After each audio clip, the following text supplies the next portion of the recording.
53 বছর পর্যন্ত বহু দল বহু নেতার শাসন আমরা দেখেছি, কিন্তু মানুষের ভাগ্যের পরিবর্তন হয়নি।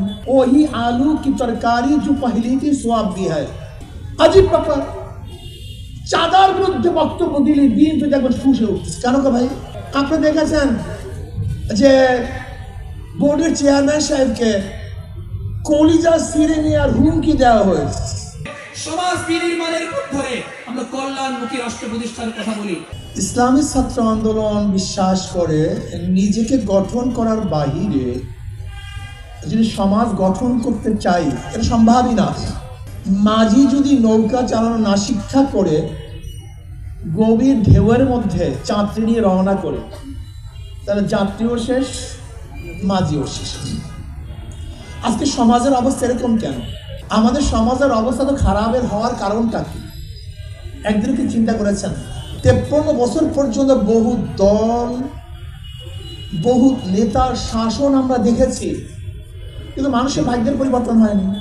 আরে ভাই, আমি তো এই এলাকার মধ্যে কত চিল্লাই গেছি কবে থেকে, সেই কতবার বক্তৃতা করেছি এই এলাকার মধ্যে। সেই যখন দাড়ি ওঠে নাই তখন থেকে চিল্লানো শুরু করছে, আজকে দাড়ি পেকে গেছে। ওই আলু কি তরকারি जो पहली थी सो अब भी है। যেই আলু তরকারি সেই আলু তরকারি কোনো পরিবর্তন নেই। আপনারা দেখেছেন এখন পর্যন্ত ভারতের সংসদে যেইভাবে বিরোধী দলরা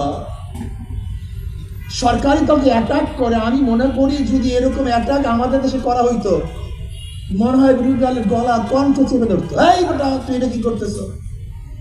আপনি দেখেন মাত্র 2-3 দিন আগে রাহুল গান্ধী মোদীকে যেভাবে অ্যাটাক করেছে, যা চিন্তা করতে পারবেন। এই মাত্র 2-3 দিন আগে সংসদ দেখেন নির্বাচনের সময় এই কংগ্রেসীরা ইন্ডিয়ান জোট যেইভাবে মোদীর বিরুদ্ধে আক্রমণ করেছে, যদি আমাদের দেশে আক্রমণ করতো তাহলে আমার মনে হয় রাস্তায় নামতে দিত না।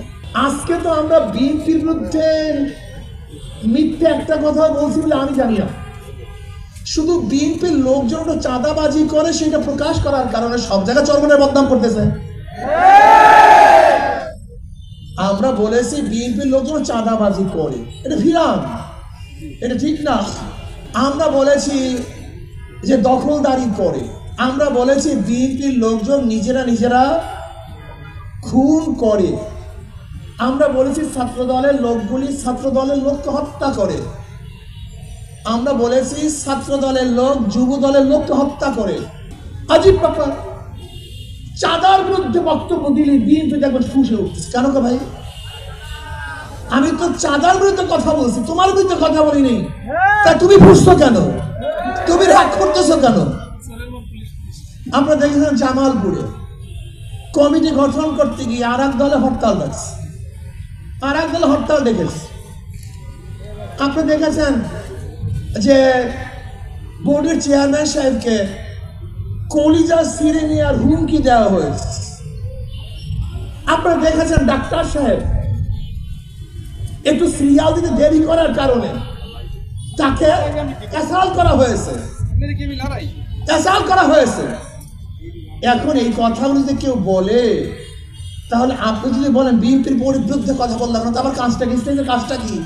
আমার কাজটা হলো 91 থেকে 96 পর্যন্ত যারা ক্ষমতায় ছিল তারা দুর্নীতিতে 5 বার চ্যাম্পিয়নশিপ হয়েছে। এটা আমার কাজ। 1973 সালে যে নির্বাচন হয়েছিল, সেই নির্বাচনে আওয়ামী লীগ সিট পেয়েছিল 293। এই 293 সিট কিভাবে পেয়েছিল আওয়ামী লীগ জানেন? তৎকালীন সময় মুস্তাক সাহেবকে শেখ সাহেব কিভাবে নির্বাচিত করেছিল? ওনার বাড়ি তো দাউদকান্দি, ওই দাউদকান্দির থেকে ভোটের বাক্স হেলিকপ্টারে ঢাকায় এনে এই রাত্রে ভোট বাক্স বোঝাই করে এককভাবে তারা ঘোষণা দিয়েছিলেন 293 সিটের। তার মানে হলো 1993 সালে একক নির্বাচন, অংশগ্রহণমূলক নির্বাচন ব্যতীত নির্বাচন উপহার দিয়েছিল আওয়ামী লীগ 1973 সালে। সেখান থেকে শিখছে বিএনপি থেকে শিখছে, জোরে বলেন। তার মানিটা কি? এরা একই গাছের দুই ডাল, একই গাছের দুই ফল।